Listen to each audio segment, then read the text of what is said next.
Tata projects.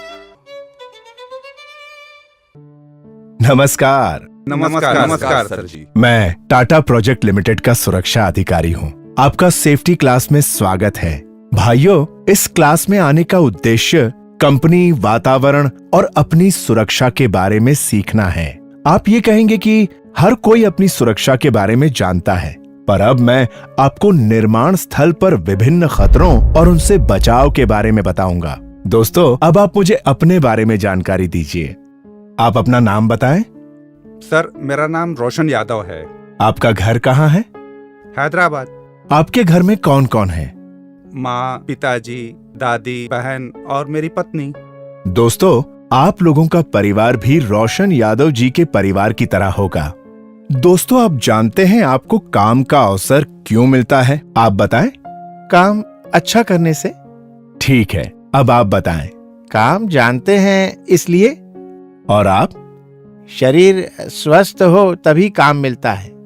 बिल्कुल सही। ईश्वर ने हम सबको एक स्वस्थ शरीर प्रदान किया है।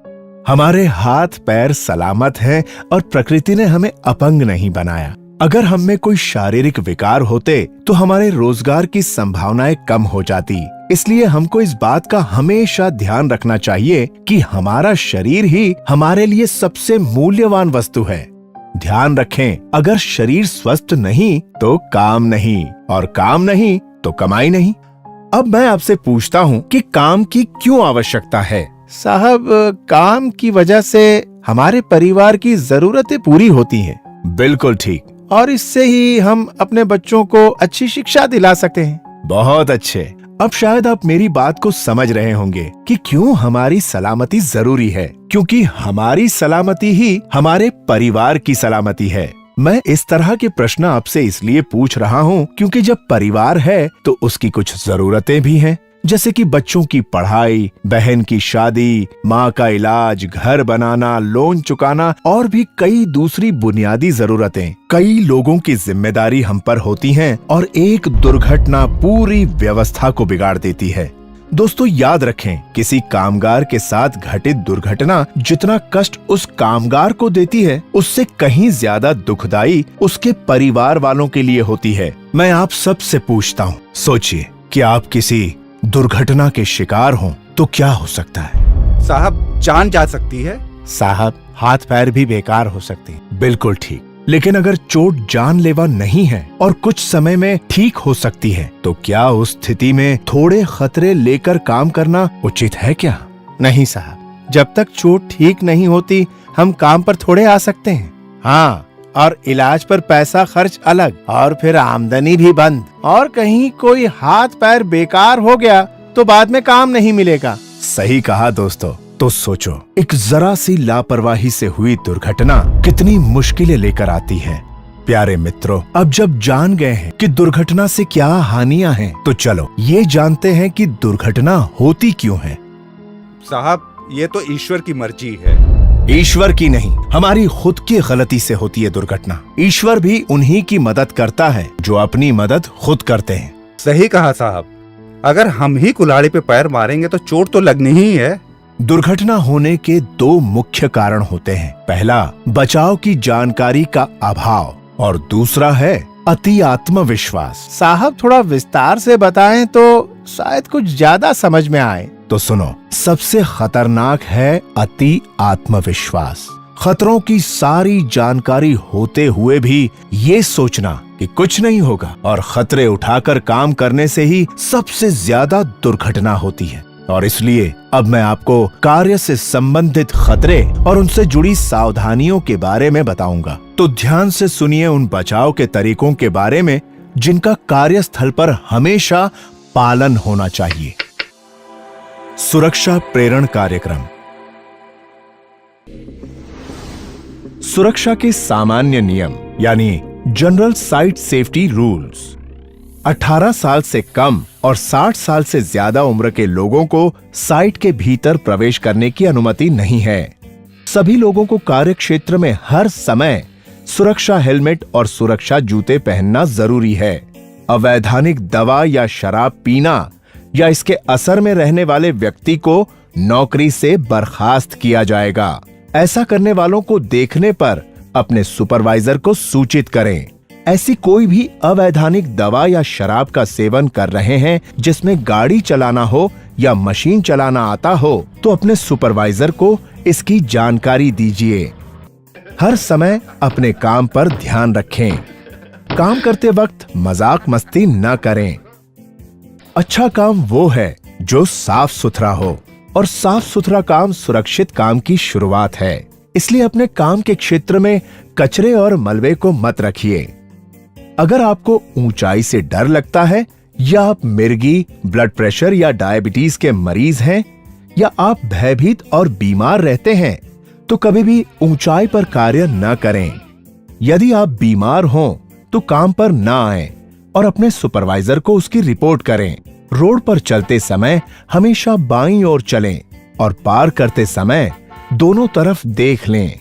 बेकार चीजों को कूड़ेदान में ही डालें। कार्यस्थल पर पेशाब करना, धूम्रपान करना, दौड़ना या किसी भी वाहन के नीचे सोना सख्त मना है। काम करते वक्त मोबाइल का प्रयोग वर्जित है। किसी भी चीज को कभी ऊंचाई से न फेंके। नीचे से गुजर रहे व्यक्ति को गंभीर चोट लग सकती है। याद रहे, बिना प्रशिक्षण लिए आदमी को साइट पर काम करने की अनुमति नहीं है। अपने कपड़े, बाल और हाथ की सफाई करने के लिए कंप्रेस्ड एयर का उपयोग न करें। भार सही तरीके से उठाएं, पैरों के बल पर, न कि पीठ के बल पर। अगर सामान ज्यादा भारी हो तो मदद लें। अपने वजन पर नियंत्रण रखें। अंगों को फैलाने वाली कसरत करें। लगभग 20% दुर्घटनाएं निर्माण क्षेत्र में सामान उठाने के दौरान होती हैं। बैरिकेड क्षेत्र और जहां ऊंचाई पर काम चल रहा हो वहां प्रवेश ना करें। यदि आप पावर शॉवल्स, ट्रक्स और डोजर्स के आसपास काम कर रहे हो तो सुनिश्चित कर ले कि ऑपरेटर आपको देख सके। क्रेन से काम करने के लिए बैरिकेशन करना आवश्यक है। जब मशीन चल रही हो या गति में हो तब उसमें तेल, लुब्रिकेंट या ईंधन ना डालें। ऐसी कोई भी घटना जो दुर्घटना में तब्दील हो सकती थी उस घटना को नियर मिस कहते हैं। अगर आप ऐसी कोई घटना देखें तो उसकी जानकारी तुरंत ही अपने EHS विभाग को दें। किसी भी फर्श और जमीन पे कोई भी खुली जगह को चेतावनी बोर्ड लगाकर कवर और बैरिकेशन करना चाहिए। मैनहोल, कुआं, सॉफ्ट टनल या कोई तंग जगह जहां ऑक्सीजन की कमी के कारण या ज्वलनशील गैस, जहरीली गैस रहने के कारण सांस लेने के लिए अयोग्य वातावरण हो, वहां प्रवेश ना करें। 2 चक्की वाहन पर सुरक्षा हेलमेट पहने। 4 चक्का वाहन या परिवहन वाहन को चलाते समय सीट बेल्ट लगाना आवश्यक है। सड़क सुरक्षा नियमों का पालन करें। यहाँ पर गाड़ी चलाने की गति मर्यादा 25 किलोमीटर प्रति घंटा है। अब आप बताएं, ऐसी कोई भी 4 चीजें जिनको कार्यस्थल पर नहीं करना चाहिए। सर, दौड़ना, धूम्रपान करना, वहां पेशाब करना और किसी वाहन के नीचे सोना मना है सर। बहुत अच्छे, बिल्कुल सही। चलिए अब आगे बढ़ते हैं। व्यक्तिगत सुरक्षा उपकरण यानी पर्सनल प्रोटेक्टिव इक्विपमेंट्स। शुरू करते हैं अपने अंगों की सुरक्षा से। अपने अंगों की सुरक्षा के लिए हमें इस्तेमाल करने पड़ते हैं व्यक्तिगत सुरक्षा उपकरण। ये व्यक्तिगत सुरक्षा उपकरण वो विशेष पोशाक या कुछ उपकरण होते हैं जो उस व्यक्ति को चोट से बचाने में मदद करते हैं। ये व्यक्ति के शरीर जैसे कि नाक, कान, आंख, सिर, चेहरा, हाथ, पैर और कुछ आंतरिक अंग, क्योंकि ये मुख्यतः श्रमिक के संपूर्ण शरीर की रक्षा करने के लिए होते हैं। तो बताइए, सबसे पहले शरीर के किस अंग की सुरक्षा के बारे में बात करें? सर, आदमी का सर ही सबसे पहले आता है, तो क्यों ना उसके बारे में बताएं? हाँ बिल्कुल, सिर की सुरक्षा। सिर हमारे शरीर का एक महत्वपूर्ण अंग है। सुरक्षा हेलमेट का उपयोग किसी भी गिरती हुई चीज से सिर को बचाने के लिए अति आवश्यक है। ध्यान रखिए कि हेलमेट की पट्टी हमेशा बंधी होनी चाहिए। आंखों की सुरक्षा। आंखें हमारे शरीर का बहुत अनमोल अंश है, इसलिए चोटों से हमारी आंखों की रक्षा करना जरूरी है। आंखों की चोटों के सामान्य कारण: उड़ती चीजें, उपकरण, कण, रसायन, हानिकारक विकिरण, कोई भी संयोजन या अन्य खतरे। काम करते समय आपको अपनी आंखों को बचाना चाहिए। जहां पर भी आंखों से जुड़े खतरे हों, वहां आपको आंखों की सुरक्षा के उपकरण पहनने चाहिए। सर, जहां आंखों से जुड़े खतरे मौजूद हों, वहां कोई भी काम कर रहा हो या वहां से गुजर रहा हो, क्या उनको भी आंखों के सुरक्षा उपकरण पहनने चाहिए? हाँ, बिल्कुल। जहां कहीं भी आपकी आंख में चोट का खतरा हो, वहां आंखों के सुरक्षा उपकरण पहनने चाहिए। आंखों से जुड़े सुरक्षा उपकरण, नॉन प्रिस्क्रिप्शन और प्रिस्क्रिप्शन सुरक्षा चश्मे, चश्मे, चेहरे का कवच, वेल्डिंग हेलमेट, पूरे मुंह का रेस्पिरेटर। पैरों की सुरक्षा, सुरक्षा जूतों का प्रयोग व्यावसायिक खतरों में पैरों से जुड़े खतरों को कम करता है।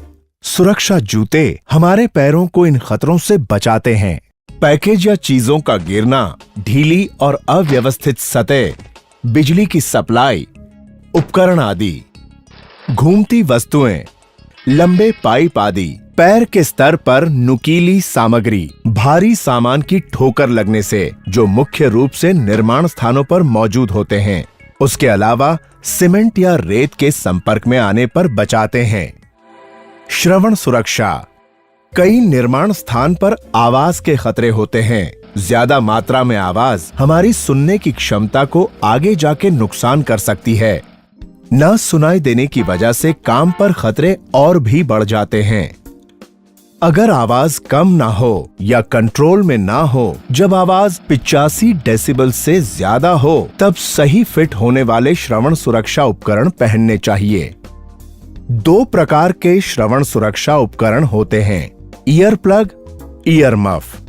हाथ की सुरक्षा, जहां जहरीले करोसिव पदार्थ के स्पर्श में आने का, छिलने का, खरोचने का, गर्म स्थान छूने का, बिजली के झटके का खतरा हो, वहां सही प्रकार के दस्ताने पहनना आवश्यक है। हाथ के दस्ताने आपको इनसे सुरक्षा देते हैं, जैसे कि रसायन, घर्षण, गर्मी, कटना, छिद, हाई वोल्टेज इंसुलेटिंग। हाथों से जुड़े सुरक्षा उपकरण, किसी भी रसायन के साथ काम करते समय रसायन प्रतिरोधक दस्ताने अवश्य पहने। सामान को उठाते समय हमें कॉटन के दस्ताने पहनना आवश्यक है। श्वसन सुरक्षा, साइट पर मौजूद धूल मिट्टी यानी कि सीमेंट, लकड़ी, रेत, धुआं आदि की वजह से हमारी सांस की नली को नुकसान हो सकता है। सही फिट होने वाले श्वसन संबंधी सुरक्षा उपकरण, नोज मास्क का प्रयोग करें। श्वसन उपकरण के प्रकार, पेपर और कपड़े के डिस्पोजेबल नोज मास्क। ऊंचाई से गिरने से बचने के लिए सुरक्षा उपकरण, निर्माण स्थान पर ज्यादातर दुर्घटना ऊंचाई से गिरने पर होती है। गिरने से बचने के लिए फुल बॉडी हार्नेस को 2 मीटर से ज्यादा ऊंचाई पर काम करते वक्त इस्तेमाल करना चाहिए। Double lanyard full body harness को 100% बांधना चाहिए। फुल बॉडी हार्नेस में 2 लैनियार्ड्स होते हैं। आपकी सुरक्षा के लिए दोनों लैनियार्ड जरूरी है, उसको निकालना वर्जित है। काम की जगह पर जाने से पहले हार्नेस को जमीन पर ही पहन लेना आवश्यक है। किसी भी हालत में बिना फुल बॉडी हार्नेस पहने ऊंचाई पर जाना वर्जित है। हार्नेस पहनते समय कुछ संदेह लगे तो सुपरवाइजर की मदद लें। फुल बॉडी हार्नेस की रस्सी को बांधने का स्थान, फुल बॉडी हार्नेस की रस्सी को ऐसे स्थान पर न बांधे जो कमर की ऊंचाई से कम हो।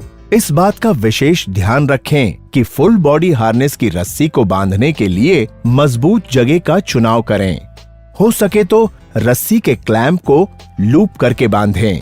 एक ही धरातल पर काम करने के लिए लैनयार्ड को स्थिर सपोर्ट पर लगी रस्सी पर हुक करना होता है। ये रस्सी 8 mm वायर रोप और 24 mm PP रोप होता है। इस रस्सी का उपयोग सिर्फ हुक करने के लिए होता है, न कि सामान आदि को खींचने के लिए।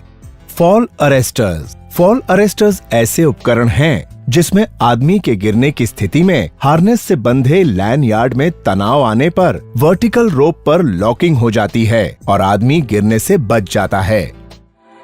कपड़े, कपड़े हमारे शरीर के कई अंगों को इनसे सुरक्षा देते हैं, जैसे गर्मी, ठंडी, विकिरण, हानिकारक छींटे आदि। हमेशा सही फिट होने वाले कपड़े पहने, निजी सफाई का ख्याल रखें और गंदे कपड़े जैसे कि तेल और ग्रीस लगे कपड़े न पहने। इन्हें न पहने। खराब या फटे दस्ताने, ढीले कपड़े, अंगूठी, घड़ी या कोई और आभूषण, क्योंकि इनका चलती मशीन में फंस जाने का खतरा होता है।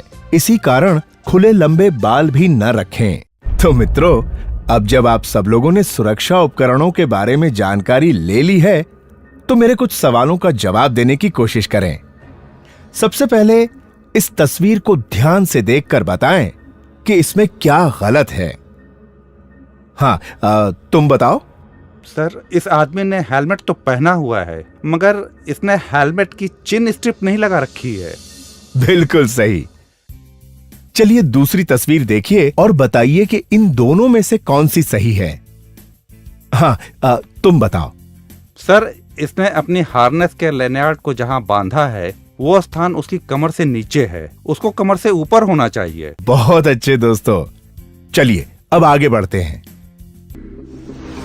खुदाई सुरक्षा यानी एक्सकवेशन सेफ्टी।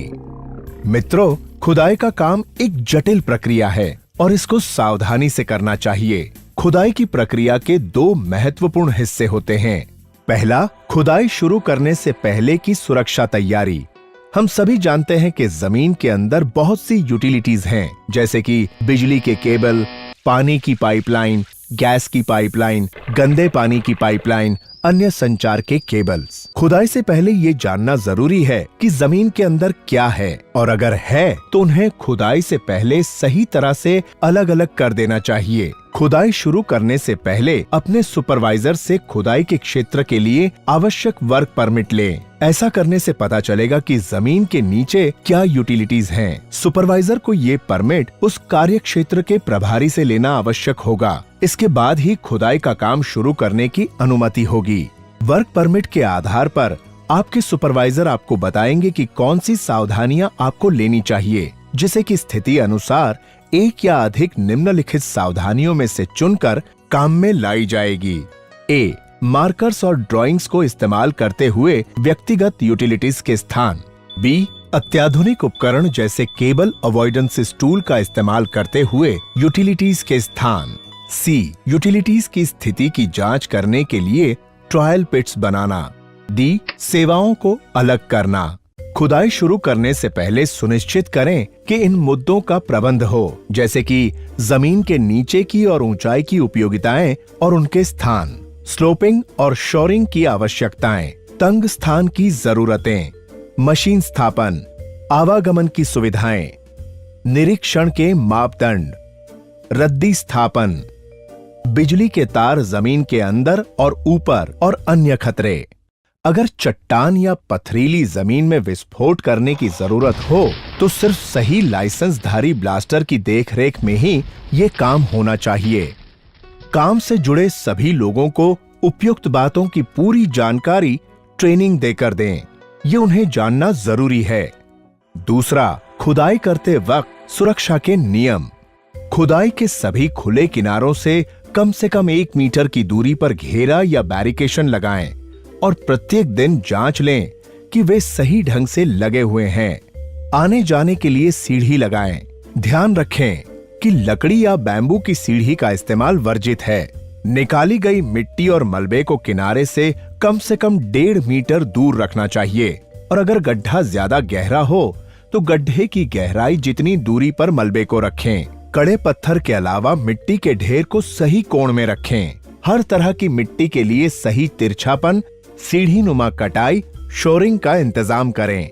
खुदाई के किनारों के पास गाड़ी न चलाएं, क्योंकि इससे मिट्टी धंसने का और किनारों की मिट्टी में दरार पैदा होने का खतरा हो सकता है। सुनिश्चित करें कि मिट्टी को सरकने से रोकने के लिए खूंटे गाड़े जाएं। तेज वर्षा और बाढ़ आने के बाद खुदाई के स्थान पर बिना निरीक्षण और अनुमति के बगैर गड्ढे में प्रवेश न करें। खुदाई के दौरान पावर लाइन के स्पर्श से बचने के लिए अवरोधक लगे टूल और उपकरण का इस्तेमाल करें। ब्लास्टिंग के दौरान असर में आने वाले क्षेत्र की घेराबंदी करके सुरक्षा संकेत के बोर्ड लगाएं। वर्क परमिट में लिखे होने के बावजूद अगर आपको कोई यूटिलिटीज के अंदर रहने का आभास मिले तो तुरंत अपने सुपरवाइजर को खबर करें और काम बंद कर दें।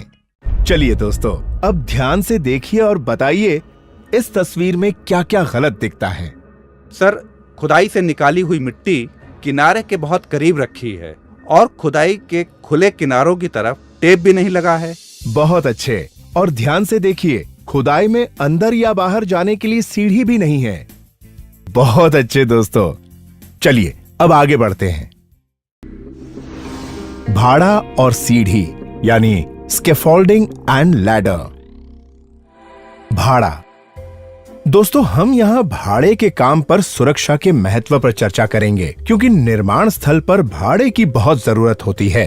याद रखें कि सुरक्षा नियमों की अनदेखी से भाड़े के काम में बहुत दुर्घटनाएं होती हैं। अब हम भाड़े संबंधी सावधानियों की शुरुआत करते हैं। भाड़े के फ्रेम्स की जगह को मार्क करें। मार्क किए हुए स्थान पर लकड़ी के तख्ते या कंक्रीट के स्लैब रखें। ध्यान रहे कि जमीन समतल होनी चाहिए। भाड़े की सामग्री की जांच करें और फिट होने पर ही इस्तेमाल करें। भाड़े की डिजाइन इस तरह की होनी चाहिए कि वो व्यक्तियों और सामानों का 4 गुना भार ले सके। ये निश्चित करें कि सारे भाड़े हर समय बिल्कुल लेवल पर होने चाहिए। हर एक 3 मीटर की ऊंचाई पर भाड़े को किसी मजबूत ढांचे से सपोर्ट दें।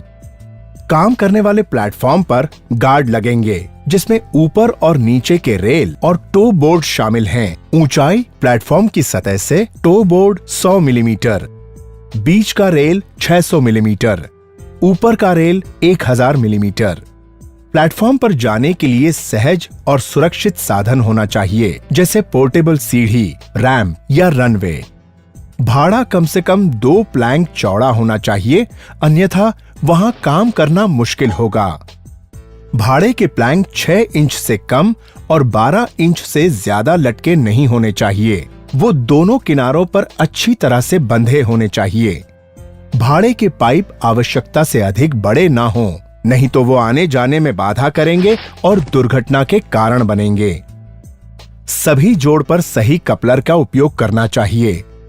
भाड़े पर टैग लगाएं। लाल मतलब व्यवहार के लिए नहीं और हरा मतलब व्यवहार के लिए। भाड़े के किसी भी सामान को निचली सतह पर, जमीन पर, सुरक्षा जाल पर या तिरछी छत पर ना फेंकें।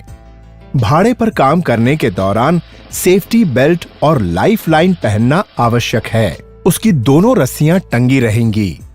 जब आप भाड़े पर काम कर रहे हों, तब उचित फॉल अरेस्टर उपकरण जैसे कि सेफ्टी हार्नेस, जाल, टो बोर्ड, रेल आदि का इस्तेमाल अवश्य करें। केवल प्रशिक्षित और अधिकृत व्यक्ति ही इस पर काम कर सकते हैं। भाड़े के खोलने की पद्धति ऊपर से नीचे की दिशा में होगी। दोस्तों, ये तो वो बातें थीं जिनका हमें हर समय ध्यान रखना है। अब मैं आपको वो बातें बताऊंगा जिनको भाड़े के काम के समय कभी नहीं करना चाहिए। भाड़े के ऊपर अधिक ऊंचाई पाने के लिए सीढ़ी ना लगाएं। खाली ड्रम या पीपे का उपयोग भाड़े के रूप में या भाड़ा बनाने के सहारे के रूप में नहीं करना चाहिए। अधिक गांठ वाले तख्ते इस्तेमाल ना करें, वो कमजोर हो सकते हैं। सीढ़ियां। जब सामान्य कार्यस्थल इक्विपमेंट की बात आती है, तो सीढ़ी से सरल कुछ भी नहीं है। क्योंकि ये साधारण सी चीज लगती है, इसलिए अधिकतर लोग इसमें निहित खतरों को नजरअंदाज करते हैं। फिर भी गिरने के कारण 15% दुर्घटनाएं और मौत कार्यस्थल पर होती है। इनमें बहुत गिराव सीढ़ी से होते हैं, जिसे कुछ अद्भुत बातों पर अमल कर टाला जा सकता है। काम में लाने से पहले सुनिश्चित करें कि लैडर या स्टेप लैडर सुरक्षित हालत में है, जिसके लिए निम्नलिखित जांच करें। न दिखने वाली खराबियों की जांच करें, जैसे मुड़ना, झुकना, फट जाना, पार्ट्स का ढीला हो जाना, काफी घिस जाना आदि। प्रत्येक दिन काम से पहले ही इनकी जांच कर लें।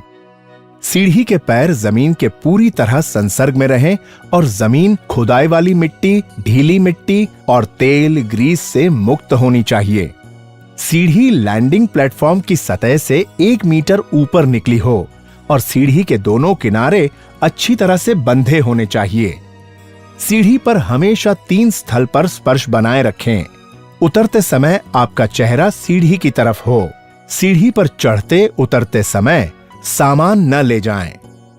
प्रत्येक 4 फुट की सीधी ऊंचाई पर सीढ़ी के आधार पर 1 फुट बाहर निकला होना चाहिए। जमीन से उसका एंगल 65 से 75 डिग्री होना चाहिए। काम चलाओ सीढ़ियां काम में न लाएं। चलिए अब आगे बढ़ते हैं। सांचे का काम, कंक्रीटिंग यानी फॉर्म वर्क, कंक्रीटिंग। मित्रों, कंक्रीट के काम से पहले सांचे का काम किया जाता है। तो पहले जानते हैं सांचे के काम से जुड़ी हुई कुछ सुरक्षा जानकारियां। सांचे का काम। सांचे के काम वाले कार्यस्थल पर अच्छी गृह व्यवस्था बनाए रखें। टूटे या खराब पुराने सामान को कार्यस्थल से बाहर कर दें। अवांछित लकड़ी के तख्ते, शटर, प्लेटफॉर्म आदि को कार्यस्थल से बाहर कर दें और निर्धारित जगह पर तख्ता लगाकर रखें। पटरों को खोलने के बाद उसमें लगी कीलों को निकाल दें। लकड़ी के शटरिंग प्लैंक को सुव्यवस्थित रूप से रखना चाहिए, एक के ऊपर एक। हस्त उपकरण जैसे हथौड़े, छैनी आदि ठीक होने चाहिए और उसकी चोट वाली सतह मुड़ी या फटी ना हो। ऊंचाई वाले सांचे तक पहुंचने के लिए सही रास्ता लगाएं। शटरिंग के सपोर्ट को बगल से ब्रेसिंग लगाएं और कंक्रीटिंग करने से पहले इसकी जांच कर लें।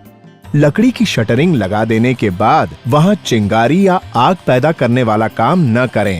कंक्रीटिंग। सीमेंट कंक्रीट का काम रोजमर्रा की बात है, जिसमें हजारों कामगार और स्वयं कार्यकर्ता लगे हुए हैं। इनमें से कुछ लोगों को कंक्रीट मिलाने, ढोने और ढलाई के दौरान गंभीर चोटें लगी हैं। अतः वो कोई भी जो कंक्रीट हैंडलिंग का काम कर रहा है, चाहे वो निर्माण स्थल या निवास, रास्ते या सड़क के किनारों पर काम करते समय उपयोगी सामान्य सुरक्षा की सीख लेनी और व्यवहार में लानी चाहिए, जो रोकथाम, सुरक्षा और कॉमन सेंस सावधानी से संबंधित है। इन नियमों का उपयोग आपके सिर, पीठ, चमड़ी और आंखों की रक्षा के लिए है। सभी खुले स्थान को ढक दें और गिरने से रोकने के लिए मजबूत बैरिकेशन करें। दोस्तों, सांचे और कंक्रीट के काम के वक्त अच्छी गृह व्यवस्था के लिए किन बातों का ध्यान रखना चाहिए? हाँ, आप जो पीछे बैठे हैं, आप बताएं। सर, एक तो टूटे या खराब पुराने सामानों को कार्यस्थल से बाहर कर देना चाहिए। दूसरा, पटरों को खोलने के बाद उससे कीलों को निकाल देना चाहिए, जिससे उन कीलों से किसी को चोट न लगे। और अपने बचाव के लिए कंक्रीटिंग के दौरान रबर के दस्ताने, गॉगल्स और गमबूट पहनने चाहिए। इसके बाद आता है परिवहन ट्रक, जो कि कंक्रीट की मिश्रण को बैच प्लांट से कंक्रीट डालने के स्थान तक लेकर जाता है। कंक्रीट ट्रक के साथ जुड़ी हुई सुरक्षा जानकारियां इस प्रकार हैं। परिवहन मिक्सर। ट्रांजिट मिक्सर को सिर्फ प्रशिक्षित और अधिकृत ड्राइवर ही चलाएंगे। गाड़ी को पीछे करने के दौरान रिवर्स हॉर्न और लाल बत्ती का इस्तेमाल करें। सहायक या इशारा करने वाले व्यक्ति हमेशा पीछे आने के समय ड्राइवर को रास्ता दिखाएंगे और वो ऐसी जगह खड़े होंगे जहां ड्राइवर उसे देख सके। जब कंट्रोल का शूट खुली अवस्था में हो, तब ट्रांजिट मिक्सर को आगे न बढ़ाएं। किसी भी निर्माण स्थल पर ट्रांजिट मिक्सर की गति 15 किलोमीटर प्रति घंटे से अधिक न हो। अगर खोदे गए गड्ढे या खाई के समीप काम करना हो तो ट्रांजिट मिक्सर को किनारे से काफी दूरी पर खड़ा करें और स्टॉप ब्लॉक्स लगाएं। तो मित्रों, अब जब हमारी कंक्रीट निर्माण स्थल तक पहुंच चुकी है, तो उसको कंक्रीट डालने वाली जगह पहुंचाने के लिए हम इस्तेमाल करते हैं कंक्रीट पंप का। कंक्रीट पंप के इस्तेमाल से दूर इन बातों का ध्यान रखना चाहिए। कंक्रीट पंप कभी भी पंप और ट्रांजिट मिक्सर के बीच में खड़े ना हो और दूसरे व्यक्ति को इस खतरे के क्षेत्र में आने से मना करें। हॉपर ग्रेट को कभी भी ना हटाएं या ऊपर उठाएं। ये 2 तरह से रक्षा करता है। ये मशीन के घूमने वाले पार्ट से हम लोगों को बचाता है। ये मशीन में बाहरी वस्तुओं को नहीं आने देता। जब मशीन चालू होने जा रही हो या चालू हो, तब हॉपर ग्रेट पर कभी खड़े ना रहें। कभी भी कोई अंग मशीन के अंदर न ले जाएं, खासकर कंक्रीट वाल्व और हॉपर एरिया पर अगर मशीन चल रही हो या चलाने के लिए तैयार हो। जब तक आप योग्य और कुशल पंप ऑपरेटर ना हो और जब तक पंप ऑपरेटर ने हस्ताक्षर न कर दिया हो, तब तक पंप को ऑपरेट न करें। अगर कंक्रीट पंप में हवा चली जाए तो हॉपर पर या होज के छोर पर खड़े ना हो। क्योंकि यहाँ खतरा है जब तक कि हवा निकाल न दी जाए। इमरजेंसी स्टॉप बटन को अपने समीप रखें, जिससे पंप में हवा चली जाने पर आप जल्दी से स्टॉप बटन दबा सकें। कंक्रीट पंप से कंक्रीट को स्थान पर दो तरह से भेजा जाता है। अगर कंक्रीट डालने का स्थान नीचे ही है तो कंक्रीट पाइप का इस्तेमाल करते हैं। इसके इस्तेमाल के समय कुछ बातों का विशेष ध्यान रखना चाहिए। पाइपलाइन द्वारा कंक्रीट को ले जाना। कमर को मोड़ते हुए कंक्रीट पाइपलाइन को न उठाएं। इससे बाद में कमर और पीठ का दर्द हो सकता है। हाथ द्वारा पाइप को उठाने का सही तरीका यह है कि आप अपने टहनों को मुड़ते हुए और पीठ को सीधा रखते हुए उठाएं। हाई प्रेशर पर चलते हुए पाइपलाइन पर कभी भी न खड़े हों, न बैठें, न कभी हाथ से लगाकर बदन के समीप लाएं, क्योंकि पाइप फटकर आपको बुरी तरह घायल कर सकता है। दबाव से भरे पाइपलाइन को कभी ना खोलें जब तक ऑपरेटर पंप को उल्टा न चला ले और वो कहे कि अब पाइपलाइन को खोलना सुरक्षित है। अगर पाइपलाइन को कंप्रेस्ड एयर से साफ किया जा रहा हो तो डिस्चार्ज एरिया के नजदीक खड़े ना हों। हमेशा सफाई के लिए बॉल कैचर का इस्तेमाल करें। कंक्रीट पाइपलाइन को भाड़े के टावर से सपोर्ट ना दें। कंक्रीट के पाइपलाइन को मजबूत सपोर्ट दें। जहां मोड़ आए वहां अलग से सपोर्ट दें, जिससे कि पाइप में हलचल ना हो। रुकावट को साफ करने के लिए कभी भी कंप्रेस्ड एयर का इस्तेमाल न करें। कंक्रीट पाइप को सुरक्षित करने के लिए बाइंडिंग वायर्स का इस्तेमाल न करें। उचित क्लैंप वेजेस का प्रयोग करें। अगर कंक्रीट करने का स्थान ऊंचाई पर है तो बूम प्लेसर की मदद से कंक्रीट को ऊंचाई पर पहुंचाया जाता है। इसके इस्तेमाल के समय जिन बातों का विशेष ध्यान रखना चाहिए वो है बूम प्लेसर द्वारा कंक्रीट की पंपिंग, संचार के लिए वॉकी टॉकी या साफ और संक्षिप्त में दिए गए हस्त सिग्नल का प्रयोग करें। बूम पंप के इर्द गिर्द साफ स्थान और वातावरण हो, जैसे कि वहां ऊपर लगे बिजली के केबल, पेड़ की शाखाएं आदि ना हो जहां बूम का परिचालन होगा। कभी भी होज और स्ट्रक्चर के बीच में ना आए, क्योंकि वहां बूम से कुचले जाने की आशंका है। होस पर पकड़ ना आने दें। पंप में इतना पावर होता है कि वो होस को सीधा कर देगा, तोड़ देगा और उससे लोगों को चोट लग सकती है। उस जगह पर रुकावट हो जाने से वहां और होस में अधिकतम कंक्रीट दबाव पैदा होता है। होस पाइप को चलाने के समय पीछे की ओर न चलें। क्या आप में से कोई मुझे ये बता सकता है कि अगर कंक्रीट पंप के हॉपर में लगे ग्रेट को हटाकर उसे चलाएं तो उससे क्या खतरे हो सकते हैं? सर, हॉपर पे लगा ग्रेट हमारी दो तरह से रक्षा करता है। एक तो वो हमारे अंगों को मशीन के घूमते हुए हिस्सों से बचाता है, दूसरा वो मशीन में तेजी से जाते हुए कंक्रीट को बाहर आने से रोकता है। बिल्कुल सही। चलिए अब आगे बढ़ते हैं। बिजली से सुरक्षा यानी इलेक्ट्रिकल सेफ्टी। बिजली की सुरक्षा से संबंधित दुर्घटना की रोकथाम के लिए बचने के उपाय जरूरी हैं, क्योंकि जहां पर भी बिजली की ऊर्जा मौजूद है वहां बिजली के झटके के कारण चोट या मृत्यु की संभावनाएं हो सकती हैं। इसलिए ये जरूरी है कि बिजली और व्यक्ति के बीच सीधे संपर्क को रोकने के लिए पर्याप्त सुरक्षा अपनाई जाए। तो बात करते हैं बिजली और बिजली से चलने वाले उपकरणों के उपयोग से जुड़े हुए कुछ सुरक्षा के नियमों की। Construction power supply. धातु वाले डिस्ट्रीब्यूशन बोर्ड यानी डीबी ही लगाएं, जिसमें वर्षा के बचाव के लिए हुड कवर लगे हों। डीबी या सब डीबी की मजबूत अर्थिंग करें। 30 मिली एम्पियर की सेटिंग के साथ ELCB या RCCB के द्वारा ही पावर सप्लाई करें। बिजली के मेन पैनल पर रबर की चटाई और अग्निशामक की व्यवस्था करें। बिजली के शेड में कोई विश्राम न करे। क्षति से बचने और पैर में अटकने से बचने के लिए बिजली LT-HT के केबल को जमीन के अंदर या ऊंचाई पर ले जाएं। पावर लाइन के नजदीक कभी भी धातु की सीढ़ी या कोई सामान आने न दें। वर्षा से भीगे या पानी में पड़े पावर केबल का इस्तेमाल न करें। जोड़ी गई बिजली के केबल के इस्तेमाल से बचें या ध्यान रखें कि केबल का जोड़ सही तरीके से इंसुलेटेड हो। कभी भी तार को खींचते हुए पावर से डिस्कनेक्ट ना करें। प्लग को सॉकेट से खींचते हुए डिस्कनेक्ट करें। पावर देने के लिए 3 पिन वाला औद्योगिक प्लग टॉप लगाएं। खुले तारों से बोर्ड से सप्लाई न लें। केबल या उपकरण पर कोई काम करने से पहले पावर सप्लाई को साफ वाट पर अलग कर दें। बिजली के सारे उपकरण एवं मशीनें जैसे welding machine, motor, winch, pump आदि की दोहरी अर्थिंग करें। किसी भी मशीन का मेंटेनेंस करने से पहले पावर सप्लाई को बंद करके लॉकआउट टैगआउट का प्रयोग करें। घूमने वाले पार्ट पर गार्ड होने चाहिए। मशीन के नजदीक ढीले कपड़े ना पहने। आग बुझाने से पहले उस मशीन की पावर सप्लाई बंद करने के बाद आग को बुझाएं। सभी पोर्टेबल हस्त उपकरण में 3 पिन और 3 कोर केबल वाला कनेक्शन लगाएं। बारिश के दौरान खुले स्थान में पोर्टेबल पावर उपकरण न चलाएं। हाथ के लैंप में धातु वाले गार्ड और 24 वोल्ट की सप्लाई हो। पावर की ऑन पोजीशन में कभी भी हैलोजन लैंप को स्थानांतर न करें। किसी भी स्थिति में ऑपरेटर को इलेक्ट्रिकल कनेक्शन से छेड़छाड़ नहीं करनी चाहिए। केवल समर्थ और अधिकृत इलेक्ट्रिशियन ही बिजली की सप्लाई देंगे। अलग पहचान के लिए वे लाल रंग का हेलमेट पहने। दोस्तों, क्या आप में से कोई मुझे बिजली के तारों के उपयोग से जुड़ी कोई भी 2 महत्वपूर्ण बातें बता सकता है?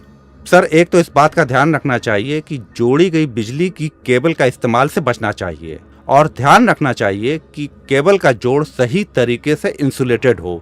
दूसरा, वर्षा से भीगे या पानी में पड़े पावर केबल का इस्तेमाल ना करें। और तीसरा, पावर लाइन के नजदीक कभी भी धातु की सीढ़ी या कोई सामान ना आने दें। बिल्कुल सही। चलिए अब आगे बढ़ते हैं। सर सामान और मशीन यानी प्लांट एंड मशीनरी। मशीनें कार्यस्थल का एक मजबूत अंग होती हैं और मशीनों के साथ काम करते वक्त हमें कुछ खास बातों पर ध्यान देना आवश्यक होता है। जैसे उपकरणों को काम में लाने से पहले उन्हें तीसरे पक्ष के अधिकृत व्यक्ति द्वारा कार्य योग्यता का सर्टिफिकेट प्राप्त करें। सामान उठाने वाले सारे उपकरण पर पहचान नंबर, कार्यक्षमता मार्क होनी चाहिए, जिससे उसे संबंधित टेस्ट सर्टिफिकेट के साथ मिलाकर जांच की जा सके। सामान उठाने वाले उपकरणों, जिसमें ठेकेदार के उपकरण भी शामिल हैं, उनके साथ संबंधित बनाने वाली कंपनी का टेस्ट सर्टिफिकेट और उसके ऑपरेशन मैनुअल उपलब्ध रहने चाहिए। भार उठाने वाले सारे उपकरण सर्टिफिकेट की निर्धारित सीमा के बाद इस्तेमाल न किए जाएं। महत्वपूर्ण जगहों पर सुरक्षा के साइन बोर्ड, पोस्टर आदि दर्शाए जाएं, जैसे लटकते सामान के नीचे न रहें आदि। सभी सुरक्षा गार्ड लगे रहें। सुरक्षा के सभी उपकरण और बचाव साधन को हटाना, बदलना, खोलना, निरस्त करना या छेड़छाड़ करना मना है। सभी गाड़ियों में पीछे मुड़ने पर बजने वाला हॉर्न लगा रहना आवश्यक है और गति सीमा 25 किलोमीटर प्रति घंटा रहे। गाड़ी के ड्राइवर सही लाइसेंस धारक हों और गाड़ी चलाने के समय मोबाइल फोन का इस्तेमाल न करें। हाँ तो भाइयों, अगर आपके दिमाग में कोई प्रश्न है तो आप पूछ सकते हैं। सर, अगर सामान उठाने वाले पर परीक्षण टैग न लगा हो तो क्या करना चाहिए? अगर आपके हाथ में ऐसे उपकरण आए जिस पर प्रशिक्षण टैग न हो तो आपको इसकी जानकारी अपने सुपरवाइजर को देनी चाहिए और उस उपकरण का इस्तेमाल नहीं करना चाहिए। ठीक है सर। चलिए अब आगे बढ़ते हैं। फैब्रिकेशन यार्ड में सुरक्षा यानी फैब्रिकेशन यार्ड सेफ्टी। दोस्तों, अब हम बात करते हैं फैब्रिकेशन यार्ड में काम करने के दौरान याद रखने वाली कुछ सुरक्षा से जुड़ी हुई बातों की। यार्ड में सभी लोग सुरक्षा जूते और हेलमेट पहने। यार्ड में अच्छी गृह व्यवस्था बनाए रखें। गृह व्यवस्था मतलब प्रत्येक चीज के लिए जगह और प्रत्येक चीज अपनी जगह पे हर समय होनी चाहिए।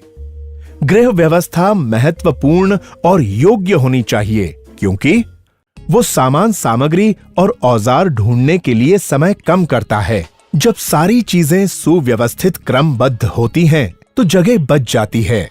आने जाने का रास्ता और कार्य क्षेत्रों में उन आवश्यक निरर्थक सामग्री दूर करने से क्षतियां या चोटें टाली जा सकती हैं।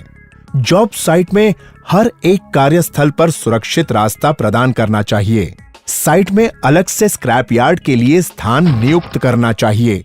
साइट की सड़कें अर्थात रास्ते क्रमबद्ध सामग्री द्वारा साफ होनी चाहिए, जिसकी वजह से वाहनों की आवन जावन सुरक्षित और स्वतंत्र हो सके। भारी सामग्री के रखने के दौरान फिसलना, गिरना और घूमने जैसे खतरे का ध्यान रखना चाहिए। प्लेटफॉर्म और वॉकवेज को ऑयल, ग्रीस या स्लिपरी स्लिपेज की जगहों से मुक्त रखना चाहिए।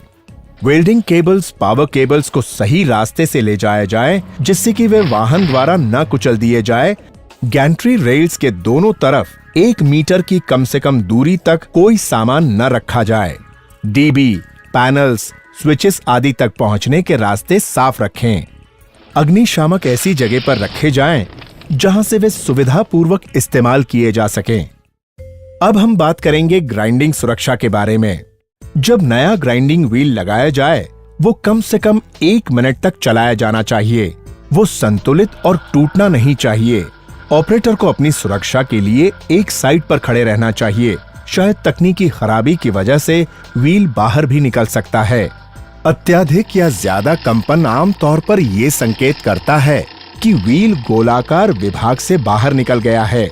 इस तरह के या अन्य कोई भी प्रकार का व्हील जो संतुलित ना हो, उसका उपयोग ना करें। व्हील के ऊपर अत्यधिक जोर लगाकर काम नहीं करना चाहिए। व्हील के ऊपर घर्षण किस प्रकार का है, उससे ही व्हील की काटने की क्षमता कितनी है, वो निर्धारित होता है। हमेशा अन्य कार्यकर्ताओं से ग्राइंडिंग वर्क दूर करना चाहिए। दीवार की तरफ ग्राइंडिंग वर्क करना सबसे सुरक्षित है। कभी कोई पार्ट या टूल व्हील के खिलाफ जाम नहीं होना चाहिए। आपको शुरुआत छोटे से दबाव और धीरे धीरे फीड करके करना चाहिए और थोड़ा ज्यादा दबाव भी लगाना पड़ता है। ये एक गलत मान्यता है कि जितना ग्राइंडर उछलता है उतना ही कार्य को शार्प करता है। ये व्हील विस्फोटक करने का कारण बन सकता है। व्हील का अत्यधिक आरपीएम या व्यास ज्यादा होने के कारण व्हील टूट सकता है। कभी भी टूटे हुए व्हील का उपयोग नहीं करना चाहिए। हमेशा आंखों की सुरक्षा के उपकरण पहनने चाहिए। सुरक्षा कवच का उपयोग करें। तो क्या आप कभी ग्राइंडिंग व्हील को उसकी निर्धारित सीमा के ऊपर चलाएंगे? नहीं, कभी नहीं। बहुत अच्छे। आप सब भी इस बात को याद रखें। दोस्तों, फैब्रिकेशन यार्ड के धरातल पर साफ साफ मार्किंग कर दें, जैसे वेल्डिंग बूथ, गैंट्री क्रेन, सामग्री स्टोर, सिलेंडर उतारने, चढ़ाने और रखने की जगह, शॉर्ट ब्लास्टिंग और रंगाई आदि। सिलेंडर को स्टैंड पर रखकर या दीवार से जुड़ी हुई सतह से चेन या स्ट्रैप द्वारा बांधकर स्थायित्व प्रदान करें। गैस सिलेंडर के वाल्व को कैप और कवर लगाएं। सिलेंडर को ले जाते समय लुढ़काएं या फेंके नहीं। गैस सिलेंडर को लाने ले जाने के लिए ट्रॉली का इस्तेमाल करें। कटिंग टॉर्च और सिलेंडर के दोनों तरफ फ्लैशबैक अरेस्टर लगाएं। वेल्डिंग केबल और पावर केबल को एक दूसरे पर ना लपेटने दें। ऐसा करने से गर्म वेल्डिंग के स्पर्श से पावर का इंसुलेशन कमजोर हो सकता है और शॉर्ट सर्किट भी हो सकता है। रेडियोग्राफी टेस्ट करने के लिए ये सुनिश्चित करें कि संबंधित विभाग से कार्य अनुमति रेडियो एक्टिव साइन बोर्ड के साथ घेराबंदी करें। उस क्षेत्र में प्रवेश निषेध है। रोशनी की पूरी व्यवस्था करें। रात में कार्य के दौरान परिवर्तित साइन लगाएं। सर, हाँ बोलिए। रेडियोग्राफिक टेस्ट के लिए सबसे उपयुक्त समय कौन सा होता है? रेडियोग्राफी टेस्ट के लिए रात का समय या छुट्टी का समय सबसे उपयुक्त होता है, क्योंकि तब काम भी होता है और लोग भी कम होते हैं। चलिए अब आगे बढ़ते हैं। सामान की ढुलाई यानी मटेरियल हैंडलिंग। उद्योग के लिए प्रभावी तरीके से सामान को ढोना और रखना काफी महत्वपूर्ण होता है। कच्चे माल के अलावा ये प्रक्रियाएं पुर्जे और छोटे संयुक्त उत्पाद को कार्यस्थल पर पहुंचाने और ले जाने में मदद करती है और ये सुनिश्चित करती है कि जहां जरूरत हो वहां सामान पहुंचे। दुर्भाग्यवश अनुचित तरीके से सामान को ढोने और रखने से काफी महंगी दुर्घटनाएं होती हैं। सामान को हाथों से या क्रेन की सहायता से हटाते वक्त जिन चीजों पर ध्यान देना है वो चीजें हैं: आने जाने के रास्ते को साफ रखें। सबसे पहले उस एरिया को बैरिकेशन करके घेराव कर दें। केवल इंस्पेक्शन हुई क्रेन का इस्तेमाल करें और उसका सर्टिफिकेट हमेशा कैबिन में लगा होना चाहिए। क्रेन ऑपरेटर के पास अपना लाइसेंस होना चाहिए। रिगर संकेतक दूर से दिखने वाले चमकीले जैकेट पहने। क्रेन के आने जाने के लिए जमीन की मिट्टी को गढ़ीला बनाएं। क्रेन बूम के अर्धव्यास की गणना करने में उठाए जाने वाले सामान का वजन और सामान रखने के स्थान की ऊंचाई का ख्याल रखना आवश्यक है। बारिश में क्रेन का बूम कम ऊंचाई पर रख के चलें। सामान पर आने वाले कई ऊर्जा के स्रोत को पहचानें। उठाने वाले सामान के वजन की जानकारी लें और वजन के अनुसार उपयुक्त स्लिंग का चुनाव करें। असुरक्षित तरीके से स्टील वायर रोप को खींचने और निकालने से गलत ऐंठन पड़ जाती है। अगर ऐसी ऐंठन पड़ जाए तो रोप को बदल दें। जब भी 2 या अधिक रोप को हुक पर लगाना हो तो शैंकल का इस्तेमाल करें। सभी खुली सामग्री को सामान पर से हटा दें। सामान को उठाने से पहले देख लें कि सामान पर स्लिंग अच्छी तरह से लगी है। सामान को झटके और धक्के से बचाएं। कोई भी लोड को उठाने से पहले उसको पहले ग्राउंड से थोड़ा ऊपर उठाइए। बाद में लोड की स्टेबिलिटी और स्लिंग के बीच का कोण चेक करें। सब कुछ सही होने के बाद ही ज्यादा उठाएं। उठाने से पहले सुनिश्चित करें कि सामान मुक्त है और सभी रस्सी भार ले रही हैं। लोड से अलग खड़े हों। झूलते हुए सामान और क्रेन के आगे वाले टायर से दूर रहें। सामान को नियंत्रित करने के लिए टैग लाइन का इस्तेमाल करें। दोस्तों, अभी जो बातें मैंने आपको बताई, ये तो वो बातें हैं जिनका पालन हमें करना है। आइए अब उन बातों की जानकारी लेते हैं जो हमें कभी नहीं करनी है। कभी भी वायर रोप को हुक के चारों ओर न लपेटें। कभी भी किसी व्यक्ति के ऊपर से सामान को न ले जाएं। कभी भी झूलते हुए सामान के नीचे काम न करें। किसी भी लटकते हुए या झूलते हुए भार के नीचे अपना हाथ न रखें। जब क्रेन या होइस्ट को देखने वाला न हो तब कभी भी सामान को झूलते हुए न छोड़ दें। सामान के नीचे से जब स्लिंग को बाहर निकाला जा रहा है तो अपने आप को स्लिंग से दूर रखें।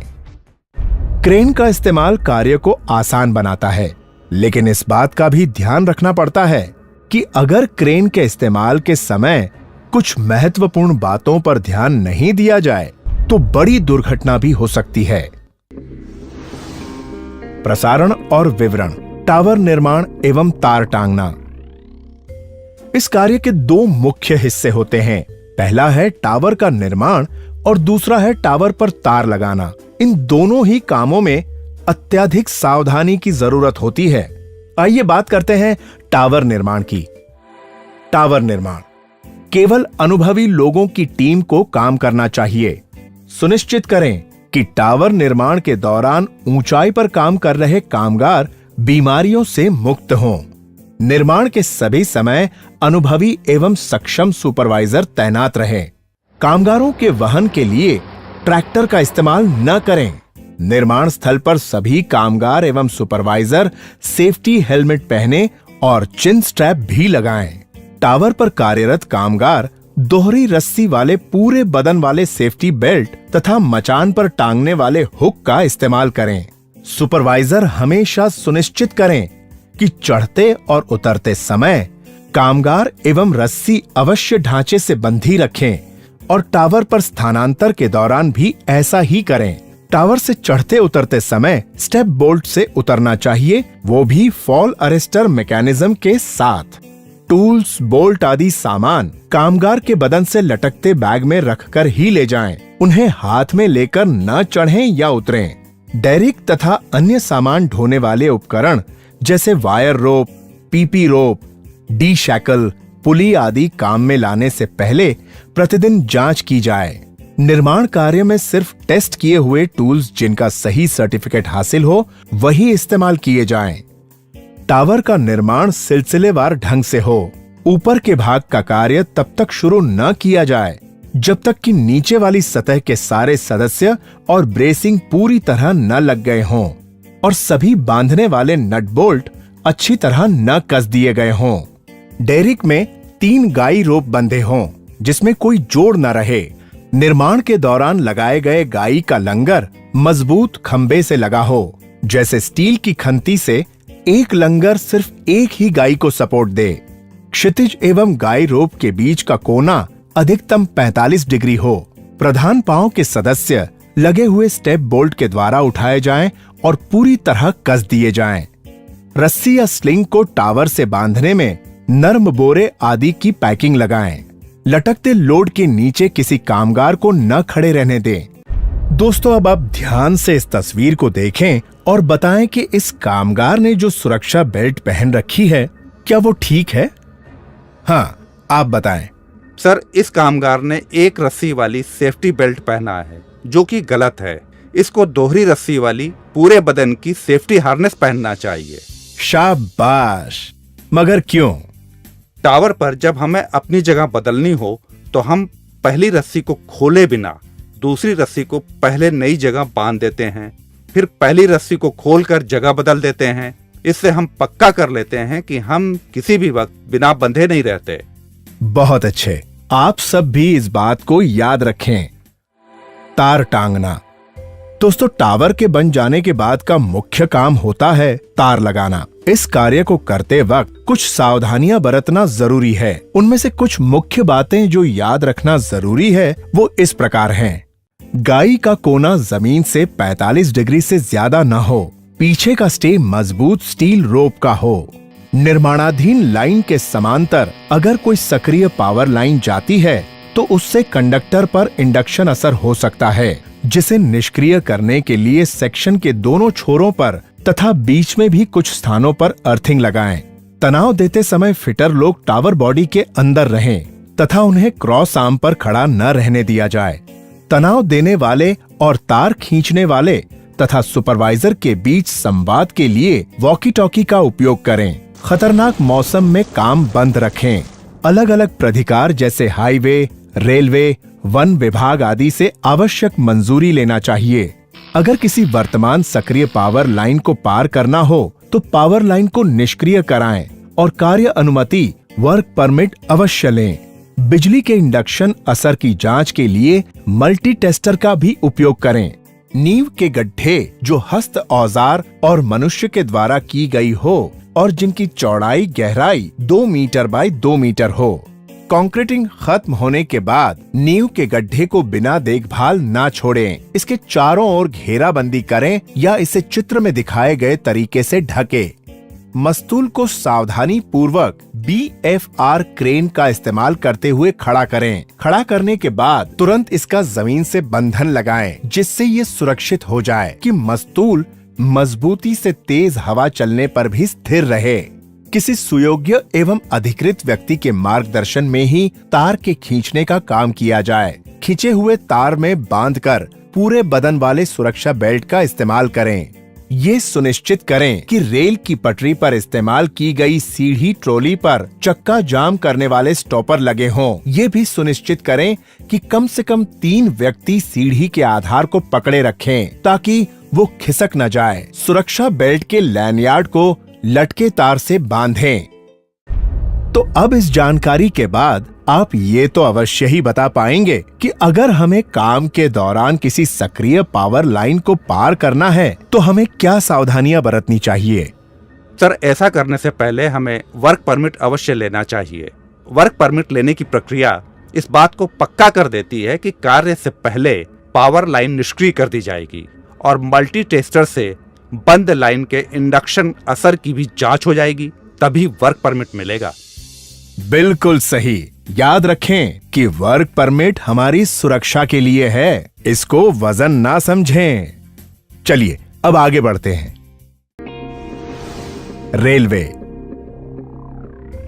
दोस्तों, निर्माण कार्य से जुड़े सभी कार्य की सुरक्षा जानकारी हमने ली। आइए अब हम रेल विभाग से संबंधित कार्य की सुरक्षा जानकारी लेते हैं। रेलवे विभाग से सभी प्रकार के काम को करने के लिए कार्य अनुमति प्राप्त करें। रेलगाड़ी के ड्राइवर को सावधान करने के लिए कार्य क्षेत्र के दोनों तरफ लाल झंडा लगाएं। कार्य क्षेत्र पर एक संकेतक खड़ा करें जिसके पास लाल और हरा झंडा तथा वॉकी टॉकी हो। जब सक्रिय मार्ग पर काम हो रहा हो तो कामगारों को रेल की पटरी को पार नहीं करना है। ये बात प्रत्येक दिन टूल बॉक्स की बातचीत में बताई जानी चाहिए। ब्रैकेट को लगाने के लिए जब मस्तूल पर चढ़ना हो तो सीढ़ी का इस्तेमाल करें। मस्तूल पर जब काम करना हो तो अपने सेफ्टी बेल्ट की रस्सी को मस्तूल में लगाएं। रेल की पटरी के किनारे पर निर्माण कार्य के सामान को उतारते वक्त एक सुपरवाइजर अवश्य रहें। मस्तूल पर तार लगाने के काम के लिए जब रेल कार डेक का इस्तेमाल हो रहा हो तो ब्लॉक परमिट अवश्य लें। हाँ तो भाइयों, जैसा मैंने पहले कहा कि सभी दुर्घटनाएं रोकी जा सकती हैं और अगर हम सब लोग साथ साथ मिलकर सुरक्षित तरीके से कार्य करें तो हम दुर्घटनाओं पर काबू पा सकते हैं। कार्यस्थल पर लोगों की सुरक्षा और कार्य खुशहाली की कामना करते हैं। अतः आज सीखे हुए सुरक्षा के सभी प्रावधानों का पालन करें और असुरक्षित कार्य प्रणाली को विदा करें। धन्यवाद।